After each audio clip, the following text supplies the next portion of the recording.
Bye bye China, মনটা অনেক খারাপ লাগতেছে।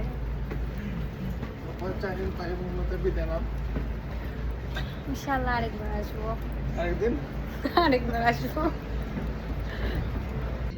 অন্যথায় আমরা একে বশীভূত করতে পারতাম না।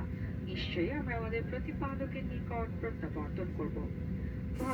এটা হচ্ছে চায়নাতে আমাদের লাস্ট দিনের ব্লগ, যেদিন আমরা চায়না থেকে ব্যাক করছিলাম, প্লাস হচ্ছে এর আগের দিন, 2 দিন মিলাই এর ব্লগটা থাকবে। চায়না থেকে যেদিন ব্যাক করছিলাম ফার্স্টে দেখতে পেয়েছেন মনটা অনেক অনেক খারাপ ছিল। প্রায় আমরা 10 দিনের মতো ছিলাম।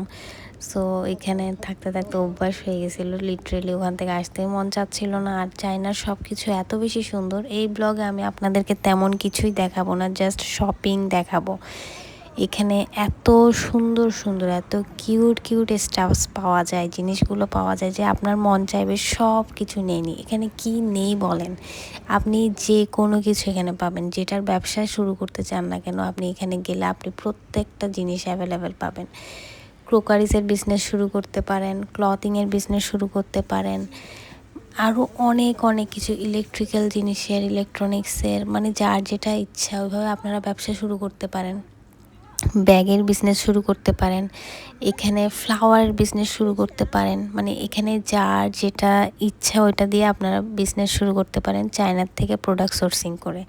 যেমন এই ভিডিওতে দেখেন, আমি কিন্তু সবগুলো ক্লিপস নাই, আমি অনেক অনেক ফ্যাক্টরি ভিজিট করেছিলাম চায়নাতে যখন গিয়েছিলাম, ওগুলো ক্লিপস নেওয়া হয় নাই। এগুলো হচ্ছে আমি যেখানে লোকাল যে শপিং মলগুলো ছিল ওইখানে গিয়ে গিয়ে আমি কিন্তু অনেক অনেক জিনিস কালেক্ট করেছি। এগুলো অবশ্য আমার বিজনেসের জন্য, এগুলো আমার নিজের পার্সোনাল ইউজের জন্য। যেমন এই যে আপুটাকে দেখতে পাচ্ছেন, ওনার থেকে আমি খুব সুন্দর একটা ব্যাগ পারচেস করেছিলাম। তাছাড়া এই যে এই ব্যাগগুলো আমি ওনার থেকে পারচেস করেছিলাম, সম্ভবত আমারটা পার্পল কালার ছিল বা পিঙ্ক কালার ছিল, আমার এখন ঠিক মনে নেই। এরপর হচ্ছে আমি বহু টাইপের যে ব্যাগগুলো আছে ওগুলো পারচেস করেছিলাম।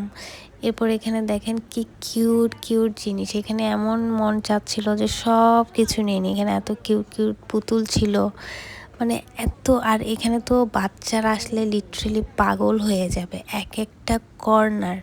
এখানে তো আমি চকলেটের ভিডিও নিতে ভুলেই গেছি। চকলেটের দোকানে যখন গিয়েছি বা সুপার শপগুলোতে যখন গিয়েছি, এক একটা কর্নারে এক এক রকম চকলেট। সো যারা ব্যবসা করতে চান অ্যাকচুয়ালি তারা কিন্তু চায়না থেকে বিজনেস করতে পারেন, কারণ চায়নাতে সবগুলো প্রোডাক্টসের সোর্সিং আছে। যেমন এই ব্যাগের দোকানটা থেকেও আমি ব্যাগ পারচেস করেছিলাম। সো এরকম হচ্ছে যারা একদম ব্যবসা নিয়ে চিন্তাভাবনা করেন বা কিছু একটা স্টার্ট করতে চাচ্ছেন, তাদের বলবো আপনারা একবার হলে চায়নাতে অবশ্যই ভিজিট করবেন।